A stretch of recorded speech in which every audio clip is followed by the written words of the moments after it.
दिल नादान की आने वाली एपिसोड में आप देखेंगे कि ज़ावियार को पता तो चल जाता है कि नायाब प्रेग्नेंट है। अब निगार के सारे मंसूबे जो हैं वो धरे के धरे रह जाते हैं। वो नहीं चाहती थी कि ज़ावियार को पता चले कि वो बाप बनने वाला है, लेकिन दादी बता देती हैं। इसलिए निगार अपना पूरा प्लान चेंज कर लेती है। वो तानिया को अपने साथ मिलाती है और वो मंसूबा बनाती हैं कि नायाब के बच्चे को इस दुनिया में आने से पहले ही वो ख़त्म कर देंगी।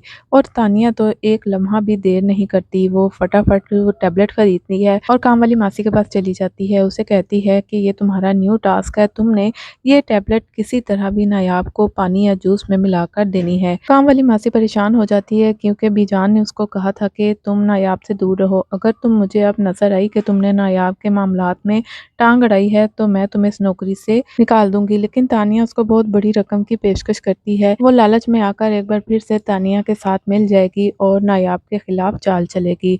नायाब को टैबलेट देने की कोशिश करेगी। दूसरी तरफ जवेरिया और निगार भी इसी कोशिश में लगी हुई हैं कि वो किसी तरह नायाब के बच्चे को मार दे। जबकि ज़ावियार को नायाब ने सारी सच्चाई बता दी कि ये हुआ है, और वो जानता भी है कि उसकी माँ बिल्कुल भी नायाब को पसंद नहीं करती, और उसे ये भी पता है कि नायाब बहुत ज़्यादा मासूम है, वो अपने हक के लिए बोल भी नहीं सकती, लेकिन वो फिर भी अपनी माँ के सामने तानिया की तरफदारी नहीं कर सकता। इसलिए वो नायाब को कहता है कि तुम इन सब से दूर रहो, तानिया और मामा से जितना दूर रहोगी उतना ही तुम महफूज रहोगी। लेकिन नायाब ज़ावियार को कहती है कि मैं उनसे दूर भी रहने की कोशिश करती हूँ तो वो ज़बरदस्ती मेरे खिलाफ प्लानिंग करती रहती हैं। लेकिन ज़ावियार मानने के लिए तैयार नहीं है। वो कहता है मुझे इन सब से दूर रखो क्योंकि मैं उलझना नहीं चाहता। ज़ावियार अच्छी तरह जानता है कि वो अपनी माँ के सामने बोल नहीं सकता, नायाब की साइड नहीं ले सकता, इसलिए वो नायाब को ही खामोश रहने की बात कहता है। और दूसरी तरफ नायाब बहुत ज़्यादा परेशान है। वो सोचती है कि ज़ावियार को हकीकत मालूम होना चाहिए क्योंकि मुझ पर तानिया और निगार तरह तरह के इल्ज़ाम लगाती रहती हैं। कहीं ऐसा ना हो कि ज़ावियार को उनकी बातों पर यकीन आ जाए। लेकिन ज़ावियार जो है वो नायाब को बस खामोश रहने का कहता है। नायाब पहले ही नहीं बोलती। जबकि दूसरी तरफ आपको बताते चलें कि निगार ने अब गजम्फर को बीजान के खिलाफ भड़काना शुरू कर दिया है, क्योंकि बीजान ने ही ज़ावियार को भी बताया था कि नायाब प्रेग्नेंट है। इसलिए गजम्फर को कहती है कि तुम बीजान की सारी जायदाद जो है अपने नाम लगा लो, क्योंकि हो सकता है कि वो नायाब और उसके होने वाले बच्चे को सारी जायदाद दें। ऐसा करने से पहले तुम भी जान को कहो कि सारी जायदाद तुम्हारे नाम लगा दें। मैं तो सोचती थी कि तानिया की शादी जुनैद से करवा दूंगी तो वो बड़ा सी जायदाद लेकर आएगी, लेकिन दुर्दाना ने भी क्या दिया अपनी बेटी को, मुझे पता ही नहीं था। ये शादी के बाद पता चला कि उसने तो अपने शोहर से कुछ लिया ही नहीं। अब सिर्फ भी जान के पास जो है वो ही है हमारे पास हमारा सरमाया, कहीं ऐसा ना हो कि वो भी हमारे हाथ से निकल जाए। और गज़म्फर भी जान से बात करता है, उनको कहता है कि अपनी ज़िंदगी में ही आप ये सब कुछ मेरे नाम कर दें। लेकिन जब भी जान गज़म्फर को कहती हैं कि मेरे जीते जी तो ऐसा बिल्कुल भी नहीं होगा, क्योंकि इस जायदाद में ज़ावियार और नायाब का भी हिस्सा है, मैं अपनी बहू को भी हिस्सा दूंगी, उसके होने वाले बच्चे को भी। ये बात सुनकर गज़म्फर गुस्से में आ जाता है। वो कहता है कि आपने मेरे पास कोई रास्ता नहीं छोड़ा, और वो भी जान के सर पर गन तान लेता है। ये देखकर कि मेरा इकलौता बेटा मेरे सर पर गन तान रहा है, जो मेरा लाडला था, मेरे आगे पीछे घूमता था, आज मुझे वो मारना चाहता है। वो तो सख्ते में आ जाती हैं और वहीं पर खामोश हो जाती हैं। और इसी परेशानी के आलम में जब वो गज़म्फर के कमरे से निकलती हैं तो उनको जुनैद ऐसी हालत में देख लेता है। जुनैद कहता है आप सच सच बताएं कि आपको डैडी ने कुछ कहा है।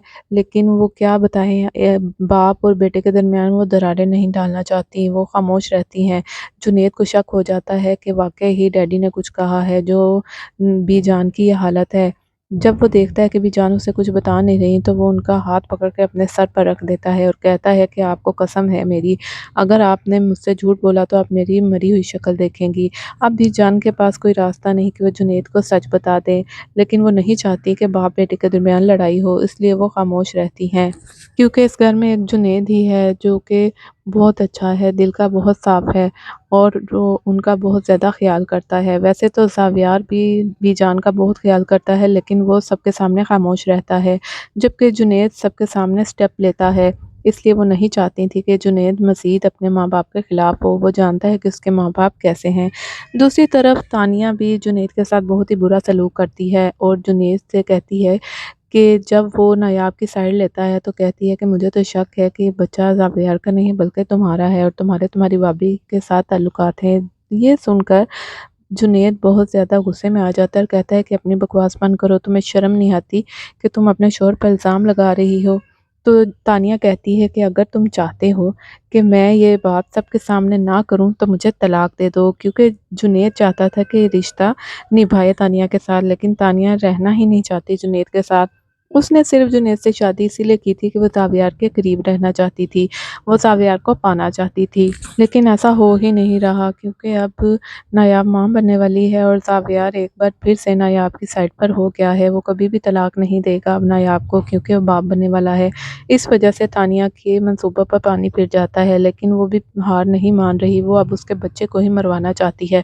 اپنا بچہ تو اس نے پہلے ہی کھو دیا ہے، وہ یہی چاہتی تھی کہ اس بچے سے جان چھوٹ جائے، لیکن قدرت نے خود ہی تانیہ سے اس کا بچہ چھین لیا۔ وہ چاہتی ہے کہ نایاب کا بچہ بھی مر جائے تاکہ زاویار اس کو مل جائے۔ تو کیا تانیہ اپنے منصوبے میں کامیاب ہو جائے گی؟ کیا نایاب کا بچہ اس دنیا میں آنے سے پہلے ہی مر جائے گا؟ آپ لوگوں کو کیا لگتا ہے؟ نیچے کمنٹ سیکشن میں ضرور بتائیے گا۔